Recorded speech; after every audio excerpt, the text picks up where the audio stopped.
Direction la Bretagne et ses mystères. Pour cela, j'accueille mon premier invité, Howard Crowhurst. Bonsoir Howard. Oui, bonsoir. Vous êtes auteur de 5 livres aux éditions Epistéméa, scénariste, réalisateur et auteur de plusieurs documentaires.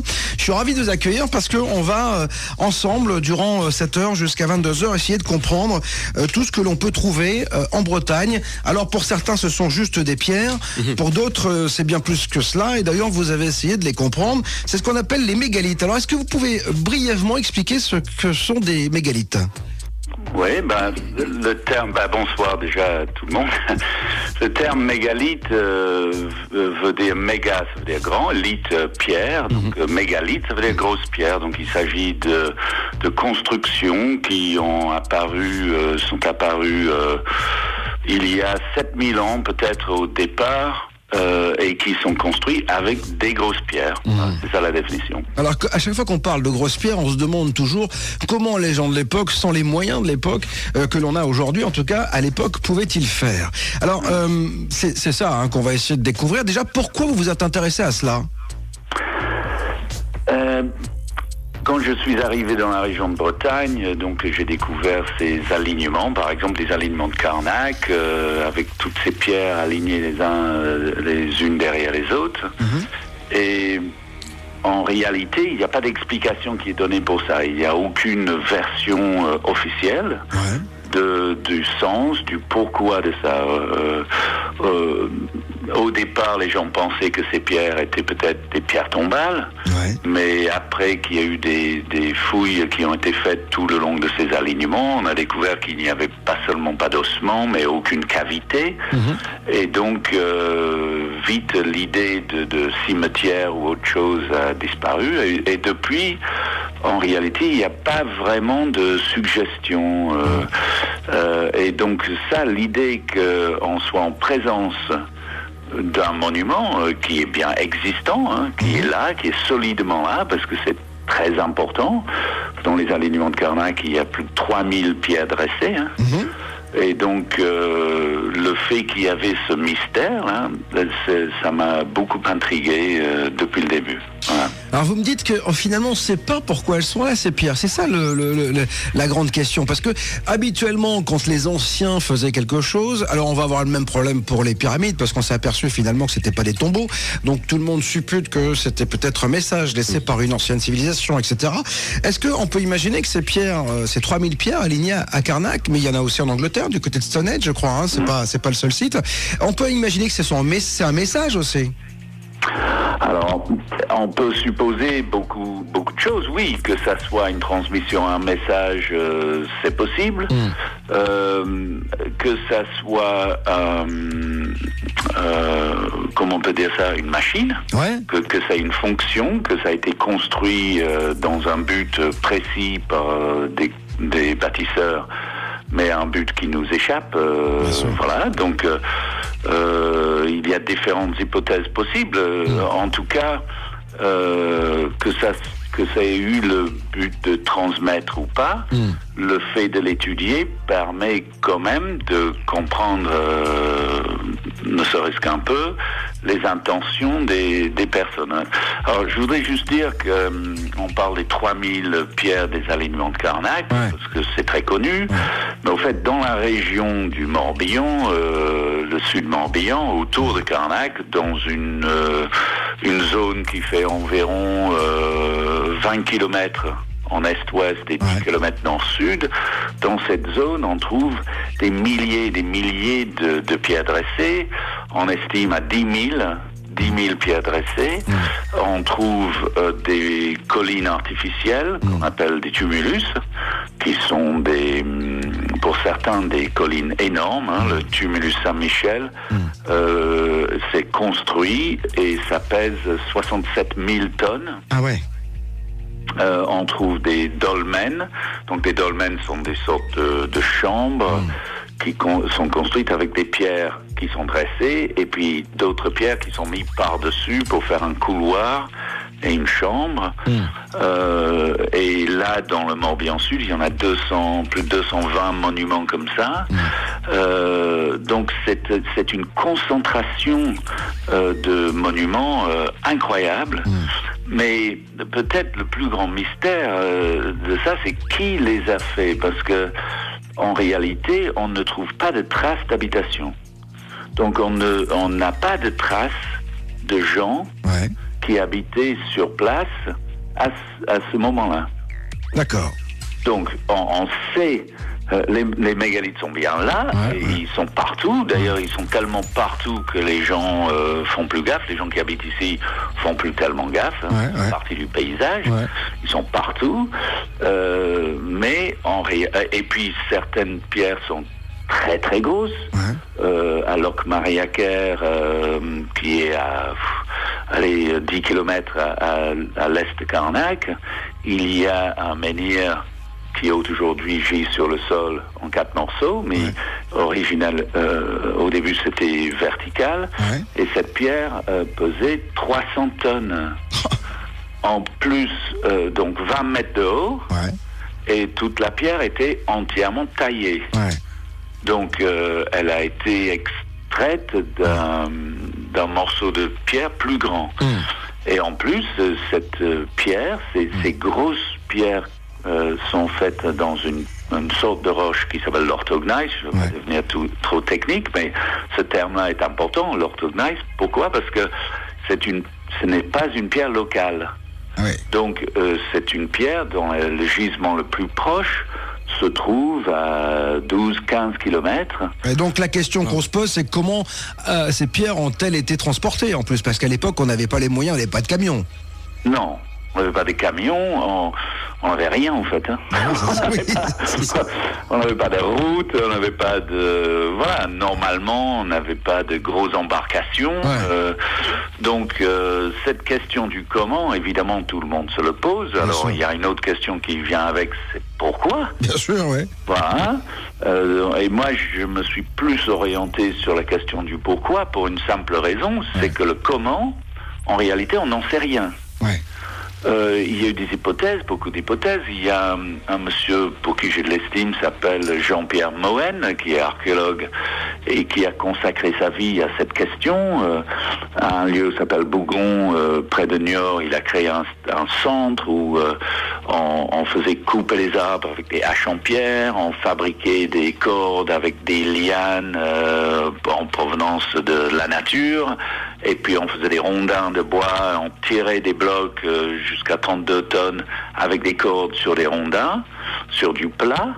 Et donc avec 200 personnes, il a réussi à faire ses expériences, il a consacré sa vie à ça. Et il y a quelques années, dans Séance et Avenir, dans un numéro spécial consacré aux mégalithes, il a dit qu'en réalité, il n'existe pas d'hypothèse sérieuse quant à la façon que les plus grosses pierres furent transportées. Donc ça, je trouve ça d'une grande honnêteté, quelqu'un qui a consacré sa vie à cette question et qui finalement, maintenant il est à la retraite, je pense, il dit, voilà, au fait, après toutes ces années, on n'a toujours pas d'hypothèse qui tient la route. Alors, on va essayer d'avancer, de dérouler le fil qui fait la pelote pour essayer de comprendre d'où viennent ces mégalithes, ces menhirs, ces dolmens, de découvrir un peu plus en détail ces choses qui, c'est vrai que pour les Bretons aujourd'hui, sont mais absolument d'une banalité, sauf peut-être pour ceux qui cherchent, comme vous, comme nous. Mais en tout cas, on va essayer de tout comprendre. On a une grosse pierre, on a un gros menhir ici, c'est 2 fois par heure, c'est la pub. On essaie de la soulever et on revient vers vous dans un instant. Mon nom est Bob et comme tous les soirs sur Radio, je vous dis toute la vérité. Vous écoutez le podcast de Bob vous dit toute la vérité. Pourquoi sommes-nous là ? À quoi sert vraiment notre passage sur Terre ? Si vous vous posez toutes ces questions, alors bienvenue sur Radio, mon nom est Bob et je vous dis toute la vérité.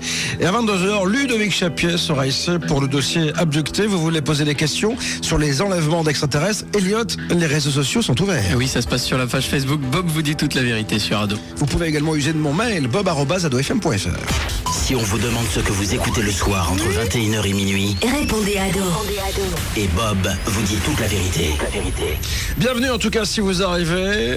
Howard Crowhurst est avec moi, auteur de 5 livres aux éditions Épisthémea, scénariste, réalisateur et auteur de plusieurs documentaires. Nous essayons de comprendre les mégalithes de Bretagne, ces grosses pierres qui ont été disposées, des centaines et des centaines, de plusieurs tonnes, jusqu'aux plus petites d'ailleurs, mais on se demande pourquoi elles sont là. Alors c'est vrai, Howard, on se demande pourquoi, on se demande comment, mais comment on peut imaginer, vous savez, on parle beaucoup d'une civilisation de géants. Ici, on a découvert en 1989, du côté de Montpellier, une sépulture de plusieurs squelettes d'hommes géants. On peut imaginer qu'il y ait une civilisation, Howard, de géants qui avait facilement la possibilité de créer ces alignements. Alors, encore faut-il essayer de savoir pourquoi ils ont fait ces alignements, mais en tout cas, on sait peut-être comment. C'est peut-être une solution.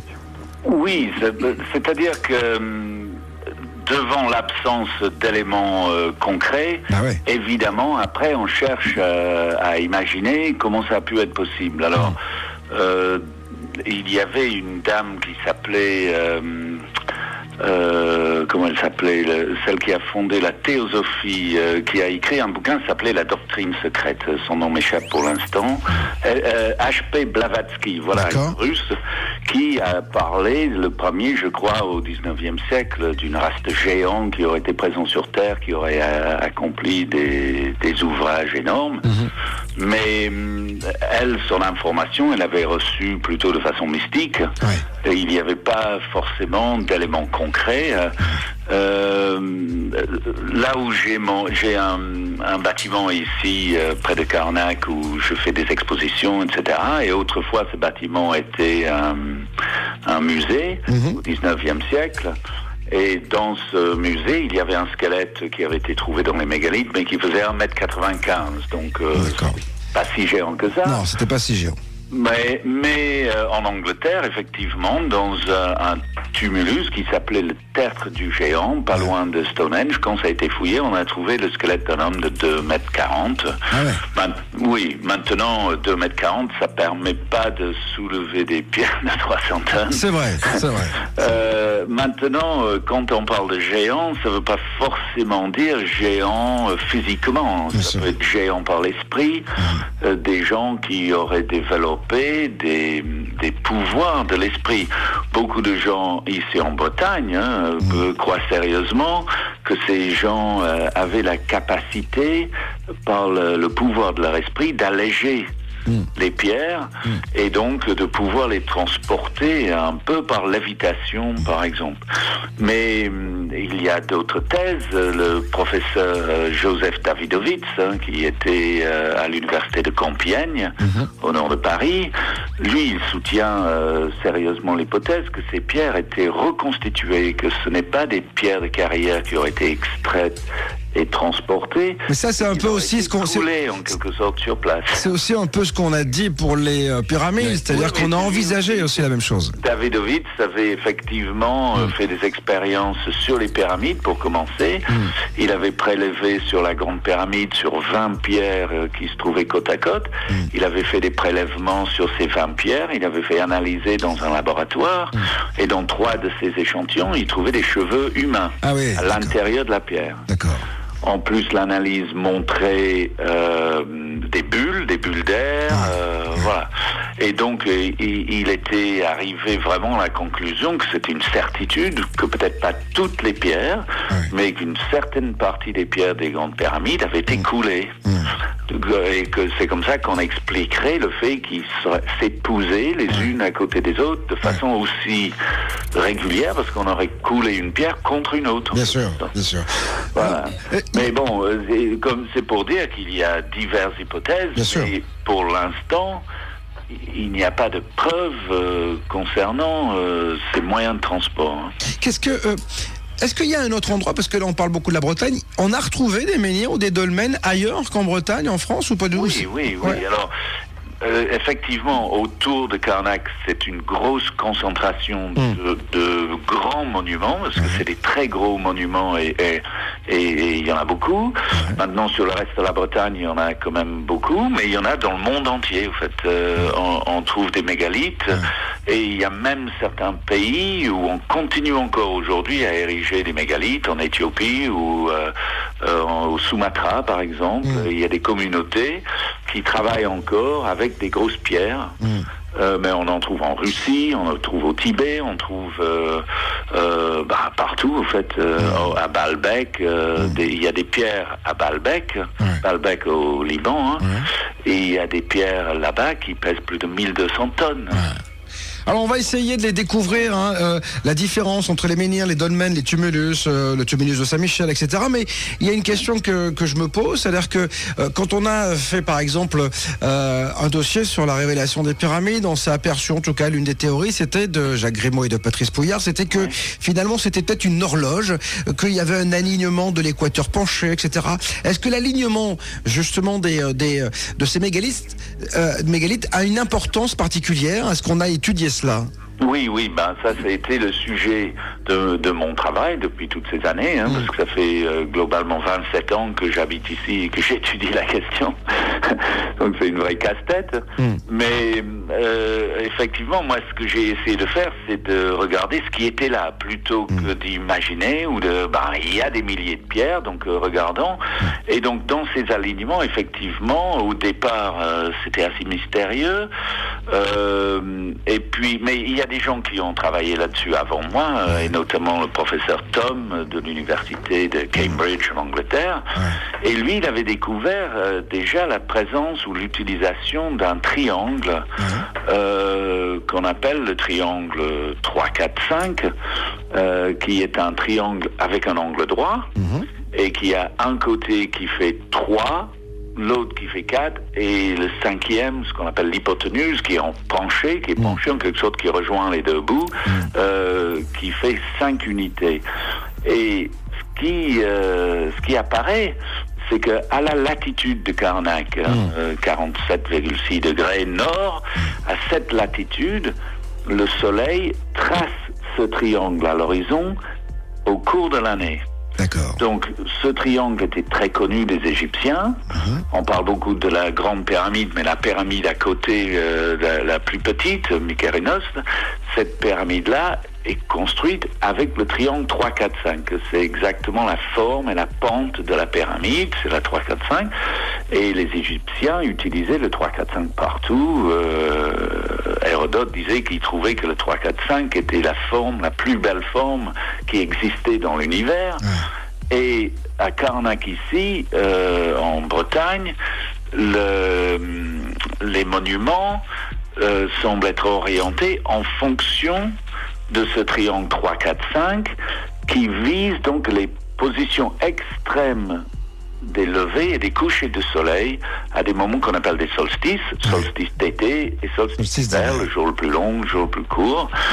Et donc, en quelque sorte, le soleil trace à l'horizon, trace sur la Terre ces formes de triangle 3-4-5 naturellement. Voilà.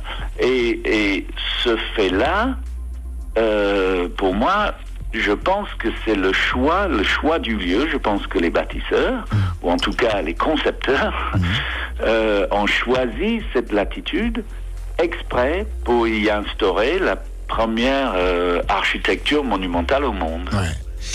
Est-ce qu'il y a un rapport entre, vous pensez, les pyramides et ces menhirs? Est-ce qu'on aurait pu imaginer qu'il y a eu une communication entre ces... Ouais, bon, pour moi, j'en suis certain. J'ai eu des discussions parce que ça fait longtemps que j'essaie de faire des films sur ce sujet et que j'ai beaucoup de problèmes avec des chaînes de télévision qui refusent d'accepter des thèses qui sortent un peu des sentiers battus. Et des dogmes d'histoire. Voilà, quelles que soient les preuves qu'on puisse apporter. C'est pas un problème de preuve. C'est pas forcément ce que l'on dit qui est important, c'est qui le dit. Mais j'avance quand même dans ces relations, ça avance et j'ai pas perdu l'espoir quand même de faire un film à grande diffusion à ce sujet.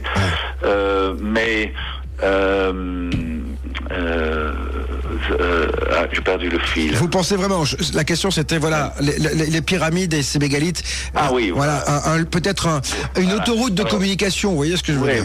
Alors, la communication, souvent, on va suggérer la synchronicité. On va dire, il n'y avait pas forcément synchronicité, et il n'y avait pas forcément communication, parce que des personnes qui ont fait les pyramides en Égypte en utilisant le triangle 3, 4, 5, ont peut-être eu l'idée, sans qu'il y ait d'échange, avec ceux qui l'ont eu en Bretagne. Mais l'élément pour moi concluant qui montre qu'il y avait des communications, c'est qu'il y a l'utilisation des mêmes mesures. C'est-à-dire que je trouve dans les monuments et dans les constructions mégalithiques en Bretagne, les mêmes unités de mesure, y compris la coudée égyptienne. Elle a été utilisée en tant que mesure dans la construction des monuments, des mégalithes à Karnak. Donc, je peux le démontrer. J'ai fait des études avec un GPS précis au centimètre, un GPS qui sert pour faire des travaux publics sur les autoroutes et tout ça. J'ai pu emprunter ce genre de matériel. Et j'ai pu faire donc des mesures sur de longues distances extrêmement précises. On a des unités de milliers, par exemple 5000 coudées égyptiennes qui relient précisément des points. Alors, je dis des coudées égyptiennes, maintenant, il faut voir que les mégalithes de Karnak, la construction a commencé environ 5000 ans avant Jésus-Christ. Alors, dites-moi, on va marquer une petite pause musicale. On va se retrouver dans un instant, si vous le voulez bien, Howard, pour continuer à découvrir ces mégalithes. On s'aperçoit que finalement, tout ça, c'est très mystérieux, que ce soit les pyramides, que ce soit les monuments à Karnak. Et puis, on essaiera d'avancer notre pion sur cet échiquier de la vie et de l'histoire. Mon nom est Bob et je vous dis toute la vérité. Qu'est-ce qu'on écoute, bon Mathieu, sur Ado? Eh ben, on écoute Youssoupha avec On se connaît, c'est sur Radio dans Bob vous dit toute la vérité jusqu'à minuit. Tous les soirs sur Ado. Tout ce que l'on nous cache depuis toujours. Enfin révélé. 21h minuit. Bob vous dit toute la vérité. Vous avez entendu parler de moi à l'usine, au bureau, à la salle de sport, dans une boutique. Sachez que si vous m'écoutez une fois, vous m'écouterez 1000 fois. Et puisque l'on parle avec Howard Crowhurst ce soir des mégalithes de Bretagne et de Stonehenge, de tout ce qu'on peut trouver en Europe, eh bien, sachez, puisqu'on a fait un peu le parallèle avec les pyramides, qu'on y reviendra sur ces pyramides mercredi prochain. Grâce à Dominique Youngblood, je reviendrai sur ce secret qui nous fait tant fantasmer. Si on vous demande ce que vous écoutez le soir entre 21h et minuit, répondez Ado. Et Bob vous dit toute la vérité. Il est auteur de 5 livres aux éditions Épistémé, scénariste, réalisateur, auteur de plusieurs documentaires, Howard Crowhurst pour les mégalithes. Alors Howard, on va continuer à essayer de découvrir ces monuments incroyables, très lourds. On se demande pourquoi, comment. On les date de 5000 ans, c'est ça à peu près? Alors, non.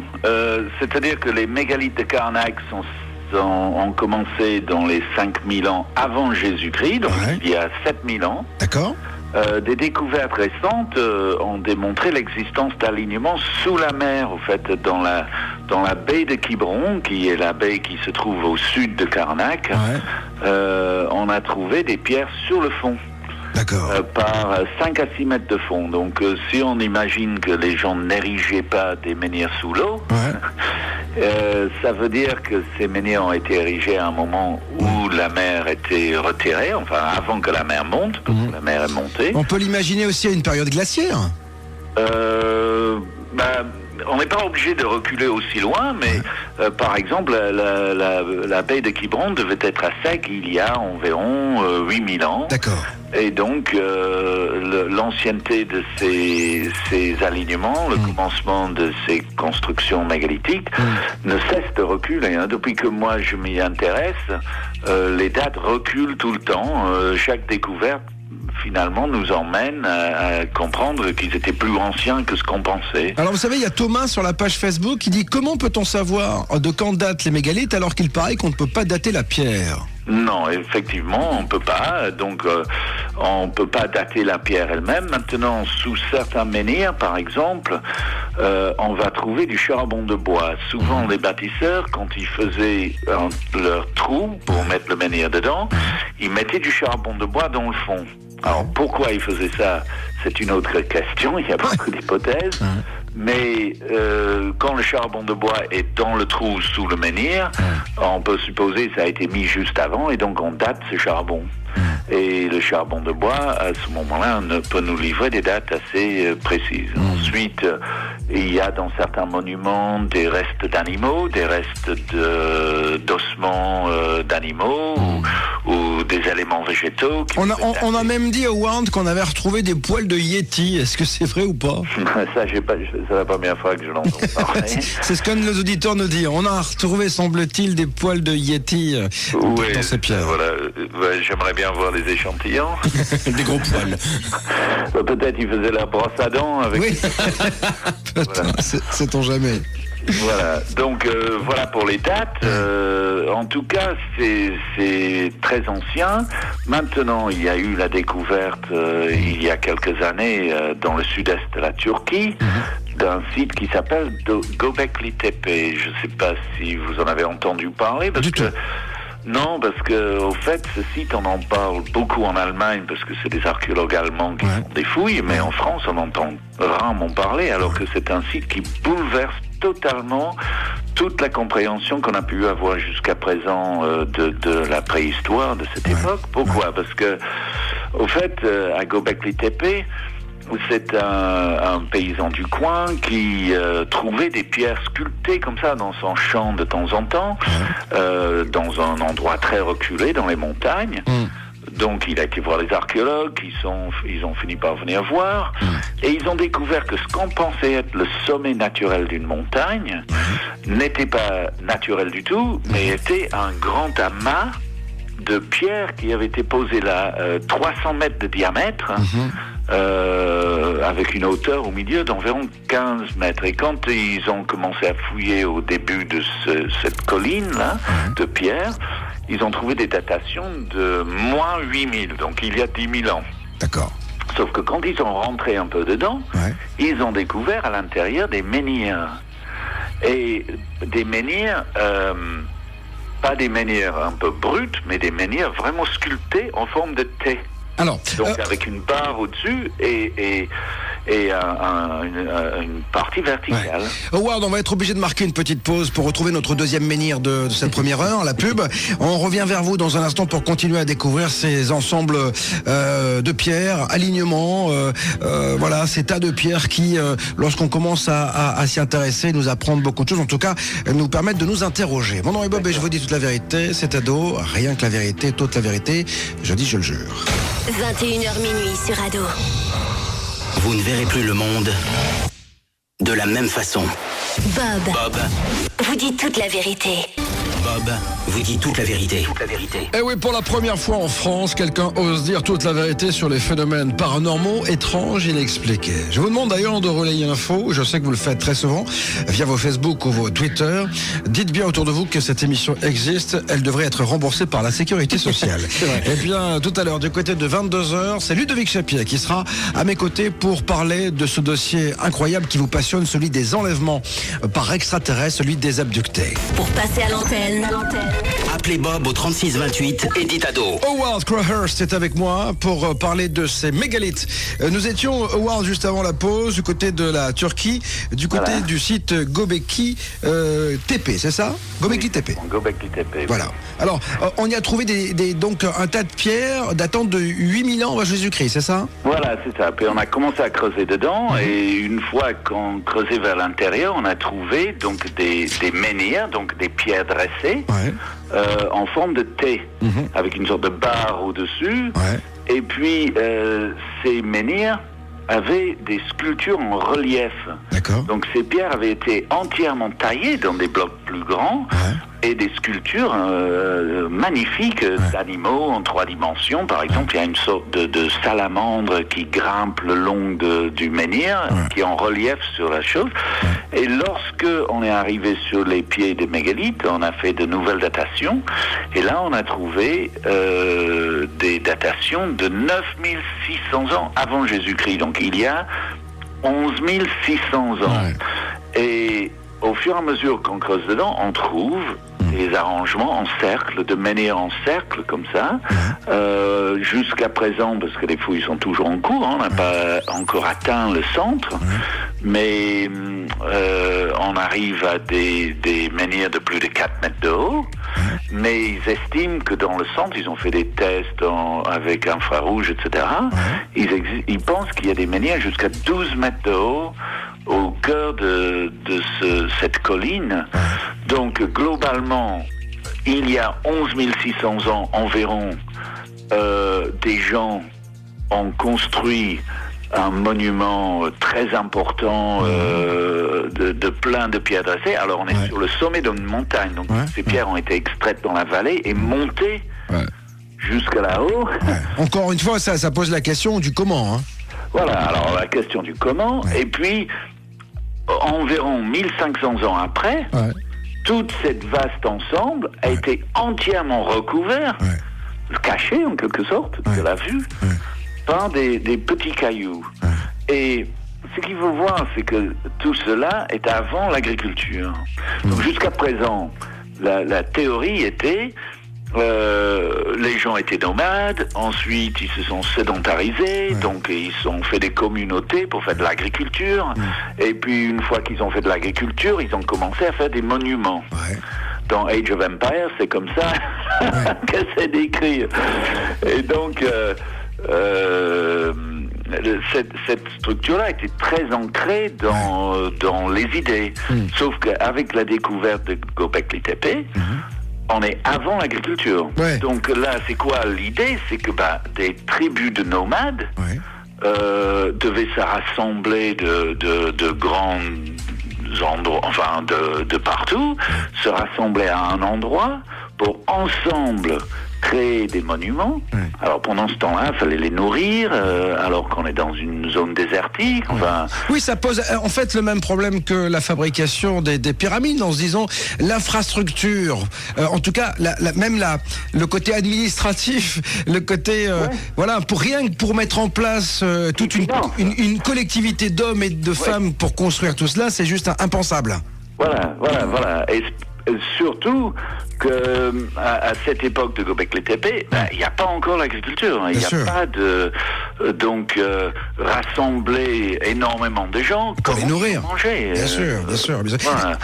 Et donc pour l'instant, on diffuse pas trop ces histoires de Göbekli Tepe. C'est quand même diffusé parce que c'est merveilleux, mais c'est pas passé en prime time, quoi.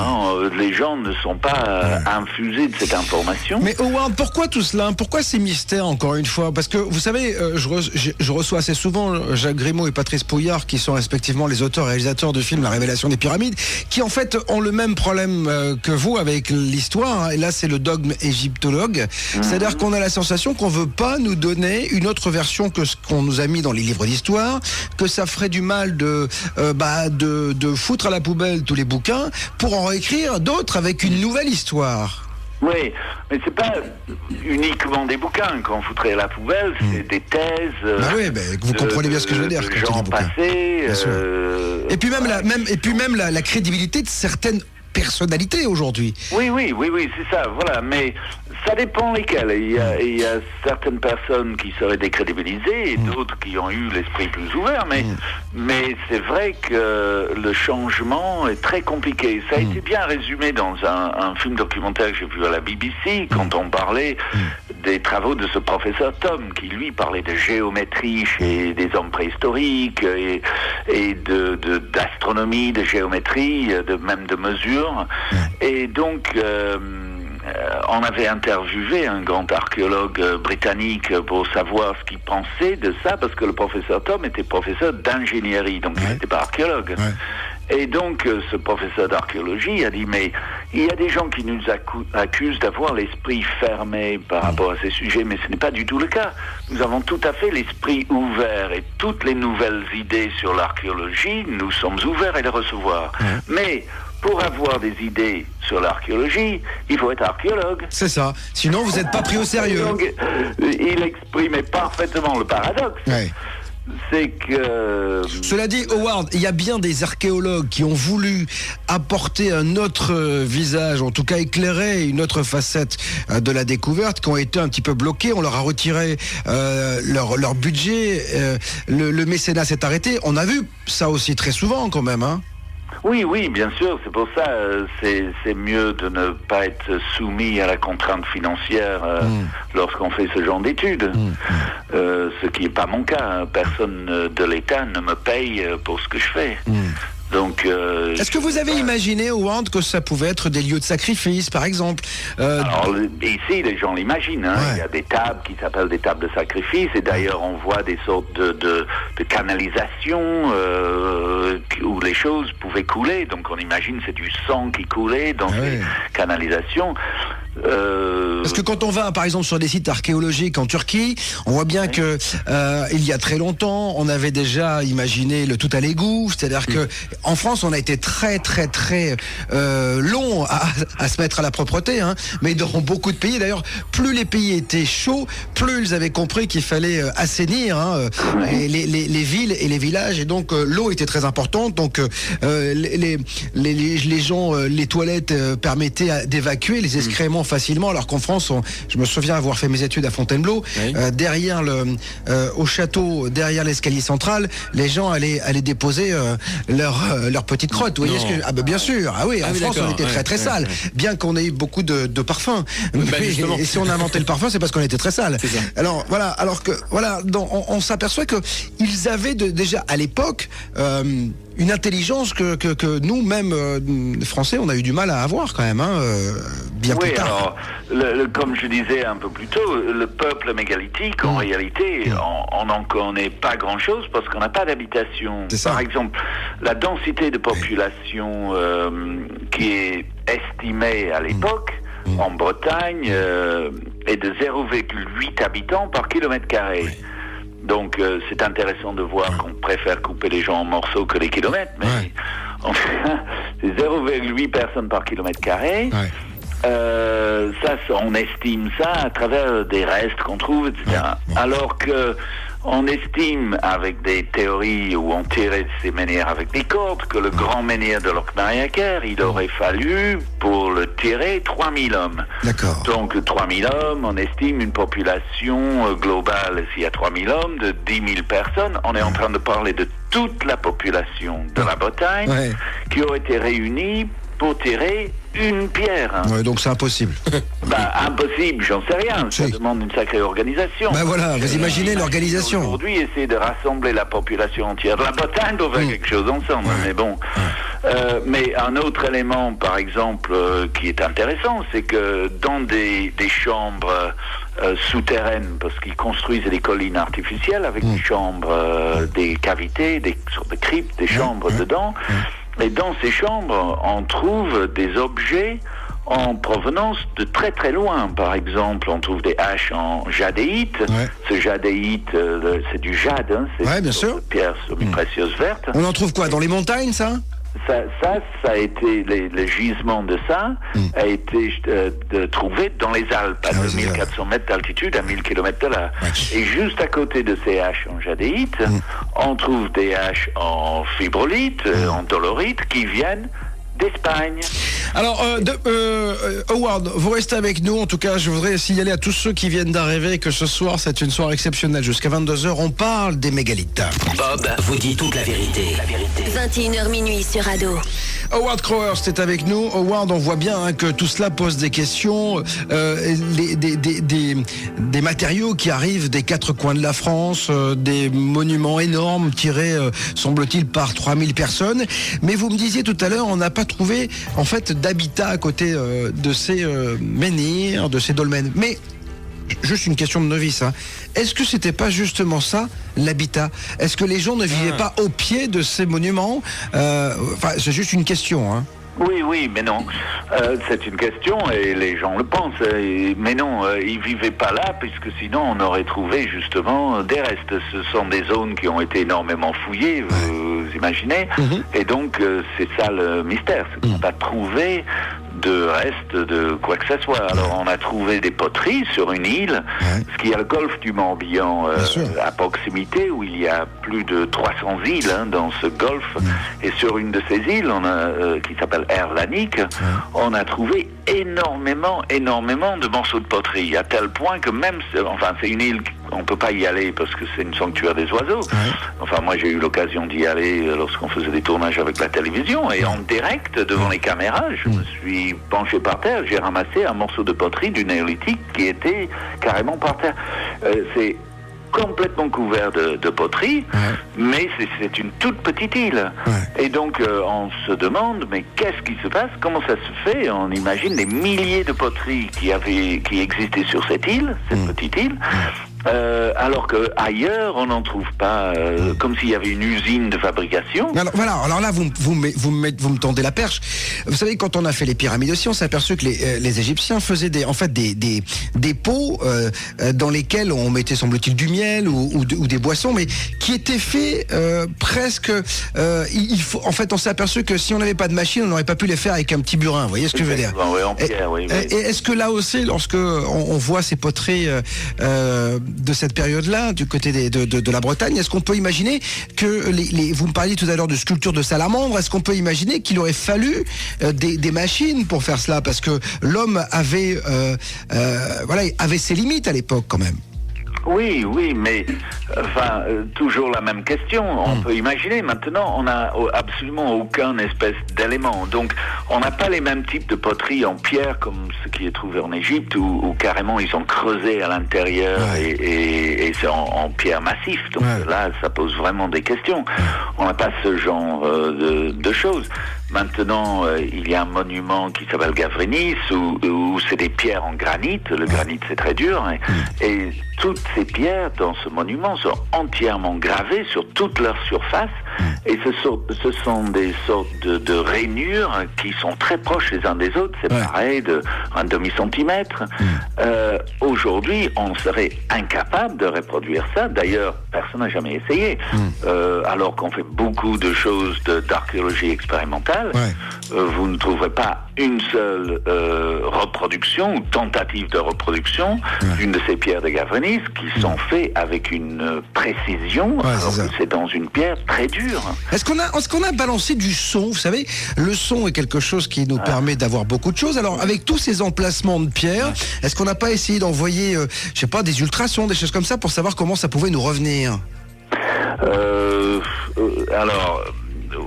Oui, comment ça pouvait nous revenir? C'est-à-dire pour trouver des cavités ou des choses comme ça, ou pour... Non, mais peut-être que le son a été transformé. Ben voilà comment le son a été transformé, parce que le fait qu'il tape sur ces menhirs, peut-être que c'était juste une phrase, un message. Vous voyez ce que je veux dire? Le son est porteur de messages la plupart du temps. Oui, alors il y a des pratiques, parce que on a des récits de ce que les anciens, enfin quand je dis anciens, il y a 150 ans, 200 ans, ce qu'ils faisaient dans ces mégalithes. Et par exemple, sur la presqu'île de Quiberon, il y avait un dolmen, oui, il est toujours là d'ailleurs, il s'appelle Rock on Aude, où il y a 7 formes de cupules, c'est des sortes de creux comme ça qui sont frottés pour faire des creux ronds, des sortes de demi-sphères rondes et il y en a 7 comme ça. Et donc Zacharie Le Rouzy, qui a écrit un livre sur les pratiques des Bretons au 19e siècle, raconte que donc chez les femmes de la presqu'île, il y avait toujours l'ancienne, celle qui était un peu la chef, qui avait le droit de venir taper dans ces trous par les nuits de grandes tempêtes pour calmer le temps. D'accord. Donc, sa méthode n'est pas donnée en détail parce que c'était des grands secrets, mais lors des grandes tempêtes, elle venait là pour taper dans ces trous, dans un certain ordre, pour agir sur le temps. Et ce même pratique, par exemple, existait en Afrique. On tapait sur des roches pour intervenir sur l'atmosphère. Maintenant, je sais que le son était beaucoup plus utilisé en Égypte, parce qu'on a des traces de ça. Mais ici, c'est pas le même chose, parce qu'on n'a pas de traces directes. Moi, j'ai fait des expériences cet hiver, avec le Conseil général, j'ai eu le droit de pénétrer dans le monument de Gavronis au moment du solstice d'hiver. C'est un moment très particulier parce que le rayon du soleil levant pénètre dans l'obscurité de cette chambre et ça crée quelque chose de très, très fort.